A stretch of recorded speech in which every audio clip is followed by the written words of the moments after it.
Arcus 328. There is a curiosity at the core of every thinking person, a need for knowledge from uncharted and unknowable territories. But what is discovered in those blank spaces of the abyss, of the cosmos, are things far too immense to understand. Things better left unobserved, lest they undermine our sanity. Better to embrace ignorance than face the truth of our insignificance in the grand scheme of it all.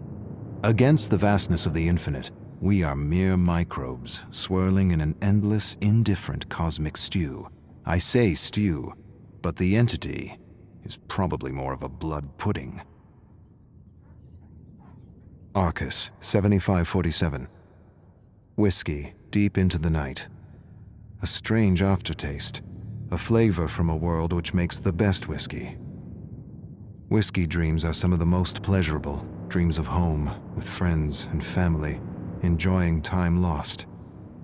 When my senses returned, I realized I had turned my palace of a prison upside down. I remembered none of it. Everything a drunken blur. So many paintings and statues I had created from memories from other worlds. Shattered. I'm losing my grip on reality, and maybe that's a good thing. One day merges into the next, and I'm lost in a storm of whiskey, screams, and endless streams of broken memories. Arcus 3212. From a window, I see something moving with an uncanny light. Through the black fog, it shines there, beckoning me. And yet I cannot leave. I cannot move. I can only bring things to me through the Orus. What light is this? Is it a creature sent by the entity? Is it a survivor? Or perhaps it's a marooned soul from back home searching like myself for a way back. An unnatural wind whines, and I stare at the moving, hypnotic light. A hideous watching eye, trying to reach out to me. Trying to tell me something. Trying to convey something in its strange, rhythmic movement.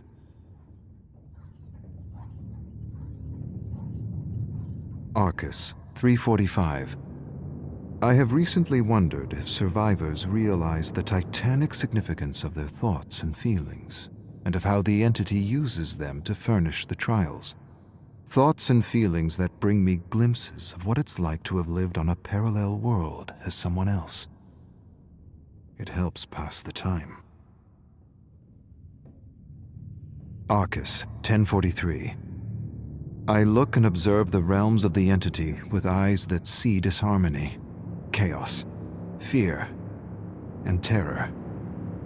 And yet I acknowledge I may be swayed by appearances, and that there may be another truth beyond the veil, and it feels futile, if not absurd, to try to put to words what I am seeing. Arcus 767. The Orus was little understood back home, and to be fair, I wasn't given the chance to explain its merits to the Council. Had they taken the time to understand, they would have realized that though I had no verifiable explanation for how the Orus works, I had theories. And the most reasonable was that the Orus works on the basis of the Trinitarian of creation, a concept long held by our ancestors and forgotten throughout the ages. But the concept isn't complicated, isn't witchcraft, isn't a secret. It simply suggests that it takes two things to create a third, a father and mother to create a child, an idea and passion to create something new, something real, something lasting and meaningful, a thought and feeling. Therein lies the best theory of the Orus and how it is able to create with auric particles. The failing of other pioneers back home is they believed thought alone was enough, when in reality it is only half the equation. The other half is emotion, for it is feeling and passion that fuels the fires of creation. The Orus amplifies and manifests and forges something new using the mold of thought and the fires of passion. Or, I've been here too long, and I'm grasping at theories to pass the time. Arcus 293. Things could have been worse. I could have been banished in a dimension without auric fog, containing the memory imprints of countless victims.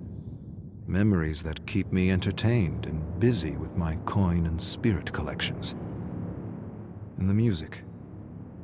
The variations from parallel worlds.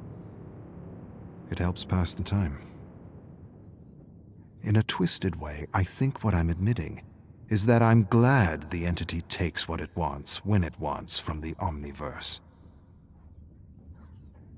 Arcus 632.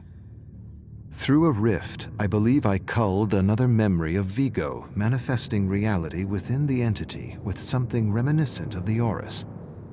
How he came to understand the machinations of the fog is both puzzling and inspiring. It suggests to me that perhaps this place enhances one's connections to our infinite selves throughout the Omniverse. Arcus 9873. King has this way of doing things that are quite amusing. One of my favorite memories I return to time and time again whenever I need a lift is Memory 2332, Gasoline Man. King grabs this man who skipped a few payments on a loan. He drags him by the hair and throws him in an alley. He grabs a metal gasoline container and douses the sod with its contents and lights a match. He stares at him through the flickering flame as the man screams in terror. He watches him beg for his life. Then he flings the match.